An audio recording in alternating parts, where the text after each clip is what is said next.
बड़ी खबर आ रही है कि गाजा के लोगों को मानवीय मदद पहुंचाई जा रही है। 20 ट्रकों से भेजी गई है मानवीय सहायता। देखिए, गाजा के लिए भेजी गई है खाना, पानी और दवाई।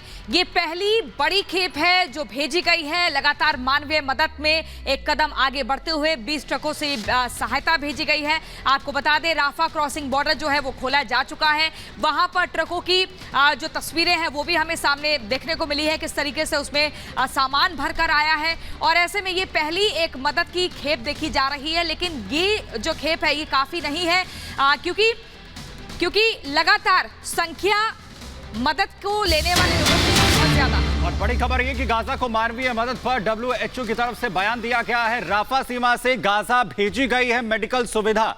गाजा को और मदद की जरूरत है, यह भी WHO की तरफ से कहा जा रहा है। दरअसल राफा सीमा जो है वो खोली गई है और उसके बाद मानवीय मदद यहां पर 20 ट्रकों के जरिए पहुंचाई जा रही है। तो वहीं WHO का कहना है कि गाजा को अभी और भी ज्यादा मदद की जरूरत है। वहां पर और भी मानवीय मदद, दवाइयां, खाना पीना पहुंचाने की जरूरत है, जितना नुकसान गाजा के अंदर हुआ है। और राफा सीमा से गाजा मेडिकल सुविधाएं भेजी गई हैं और इसे और भी बढ़ाने की जरूरत है। और भी गाजा में जो लोगों तक जो मदद है वो यहां पर पहुंचाई जाए, ये WHO का।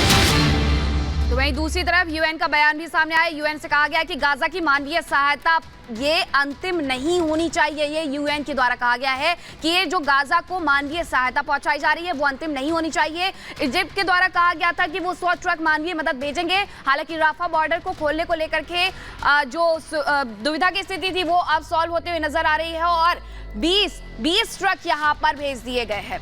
चलिए और सीधा हम चर्चा की शुरुआत करेंगे। स्टूडियो में बेहद खास मेहमान हमारे साथ मौजूद है। हमारे साथ हैं विदेशी मामलों के जानकार रविंद्र सचदेव सर, हमारे साथ है group captain UK Devnath sir, इसके अलावा हमारे साथ है रिटायर्ड कर्नल शैलेंद्र सिंह। सबसे पहले कर्नल शैलेंद्र सिंह, मैं आपके पास आऊंगी और ये समझना चाहेंगे, अभी हमें जानकारी ये मिली कि इजराइल के एम्बेसी पर हमला करने का प्रयास किया गया। हालांकि कोई घायल नहीं हुआ है, हमास के आतंकियों ने हमला किया। लेकिन वहीं आईडीएफ की जब हम बात करते हैं तो 3 चरणों में इन्होंने भी रणनीति बना रखी है कि हम एयर स्ट्राइक भी करेंगे, अंदर घुसकर भी मारेंगे, इसके अलावा जो इनके सीक्रेट एजेंट्स हैं उनको भी मारेंगे। और फिर तीसरा चरण ये होगा कि जो इनकी सुरक्षा व्यवस्था है उसको बदलना है। हालांकि उसमें इजराइल का कोई हस्तक्षेप नहीं होगा। देखिए, जब हम बात करते हैं इजराइल ने जो डिक्लेयर किया है वो ज़्यादा इंपॉर्टेंट है कि उन्होंने डिक्लेयर करने का जज्बा रखा है, हिम्मत रखी है। पहली बात, एयर स्ट्राइक्स और मैन्यूवरेबिलिटी, ये एक बड़ा टेक्टिकल वर्ड है कि जिसमें सब कुछ इंक्लूड हो जाता है कि जो अभी चल रहा है ये वाली स्टेज है। अगली स्टेज है कि भाई आप उस एरिया को एक तरीके से कोम्बिंग करेंगे, उसको सैनिटाइज करेंगे कि किसी भी तरह से हमास वहाँ ना रहे, ना बचे और ना ही आने की कोशिश करे। और last but not the least, उन्होंने डबल एक तीर से 2 शिकार। पहली बात, उन्होंने बता दिया कि हम यहाँ ऑक्यूपाई नहीं कर रहे हैं।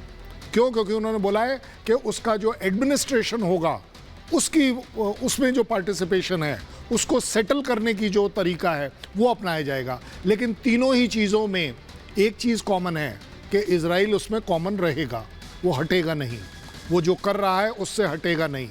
जब आप बात कर रहे थे 20 ट्रक आने की, मैं कहता हूँ it's a very good development. ये एक होप है उन 200 होस्टेजेस के लिए कि शायद हमारा भी नंबर आएगा। जैसे 2 बच्चे गए हैं अभी, हमारा भी नंबर आएगा।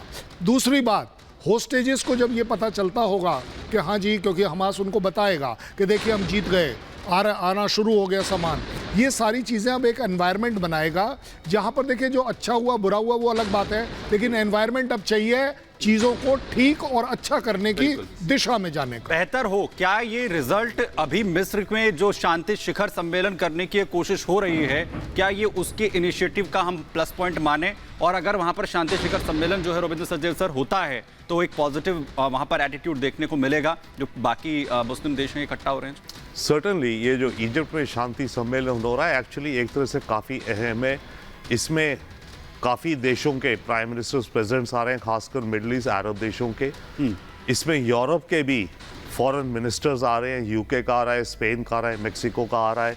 बाय द वे इसमें अमेरिका का कोई पार्टिसिपेशन अभी तक नहीं पता चला है जो मेरे को, राइट। ये अहम है। इसमें एक और बात है, इसमें जो मेन मुद्दा फिलहाल है इस कायरो पीस समिट में है सीज फायर। ये नंबर 1 टॉपिक है डिस्कशन का। तो हालांकि यूरोपीय देश अटेंड कर रहे हैं, बट यूरोपीय देशों में भी डिवीजन हो रहा है कि सीज फायर को लेकर के अगर मेन मुद्दा है तो किस हद तक वो सीज फायर पे जाएंगे।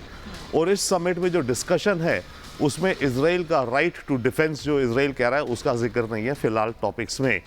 बट इसी तरह की समिट से कोई रास्ता निकलेगा लॉन्ग टर्म के लिए, मीडियम टर्म के लिए, जो कि इस रीजन की जो प्रॉब्लम्स हैं उनको कुछ हद तक एड्रेस कर पाएगा। क्विक एक और पॉइंट, बात होती है two state solution, right, two state solution हम कह रहे हैं, मैं कह रहा हूं अब टू स्टेट का जमाना गया और वैसे कोई उसकी केयर नहीं करता था, बहुत कॉम्प्लिकेशंस है। ये होना चाहिए एक्चुअली 3 स्टेट फॉर्मूला, गाजा अलग, इजराइल अलग और वेस्ट बैंक का जो इलाका उसका सोल्यूशन अलग।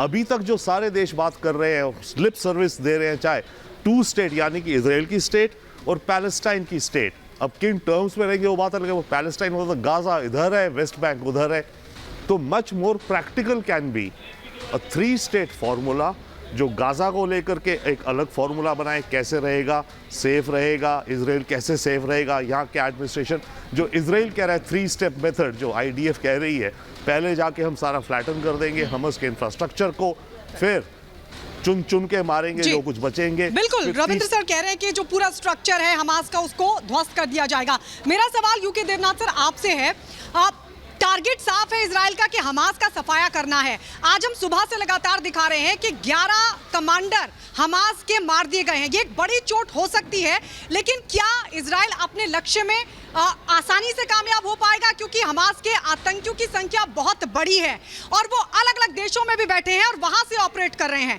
तो ये कितना बड़ा चैलेंज होने वाला है इजराइल के लिए? हमास में 30,000 से ज़्यादा एक्टिव लड़ाके हैं और इसमें से 15,000 कमिटेड लड़ाके हैं। उनमें से भी 5 जो हैं स्पेशलिस्ट लड़ाके हैं। उनमें से भी 1,000 पॉलिटिकल लीडरशिप है। बेसिक मैथमेटिक्स है कि आप 1,000 पॉलिटिकल लीडरशिप को ख़त्म करना इजराइल की IDF के लिए भी मुश्किल होगा। IDF गजा पट्टी में अगर गई तो उनको गलियों गलियों में, सुरंगों में इनको ढूंढना पड़ेगा, तब तक वो इधर उधर तितर बितर होकर गायब हो जाएंगे। इजराइल की बॉर्डर्स जो हैं वो कुछ हद तक आतंकवादियों के लिए पोरस हैं। वो चले जाएंगे तुर्की, वो चले जाएंगे इजिप्ट, वो चले जाएंगे जॉर्डन, सीरिया, लेबनान, और देखना 2 साल के बाद वो फिर से खड़े हो जाएंगे। दुनिया में कोई भी आतंकवादी संगठन ऐसा नहीं है जिसको कि 15 दिन में ख़त्म किया गया। ये दुनिया भर में जितने, including Indian arm forces, Bharat में भी हमारी CRPF नक्सलाइट प्रॉब्लम से जूझ रही है। छत्तीसगढ़ में सालों हो गए हैं, हम उनके लीडरशिप को ख़त्म करते हैं, लेकिन एज ए साइकोलॉजिस्ट, मैं मिलिट्री साइकोलॉजिस्ट था, किसी भी आतंकवादी संगठन को आप खत्म करेंगे वो परसों से फिर से धनिया के पेड़ की तरह ग्रो होना शुरू कर देते हैं। नक्सलाइट इन्फेस्टेशन छत्तीसगढ़ में एक क्लासिक एग्जांपल है। और ये एकदम जो कहा जा रहा है इजराइल के द्वारा वो वैसे पॉसिबल नहीं है कि आप सब कुछ खत्म कर दें, हमास का एक भी लड़ाका न रहे, आतंकी न रहे, एक भी उनका कोई कमांडर न रहे, ये पॉसिबल नहीं है सर, ये कह रहे हैं।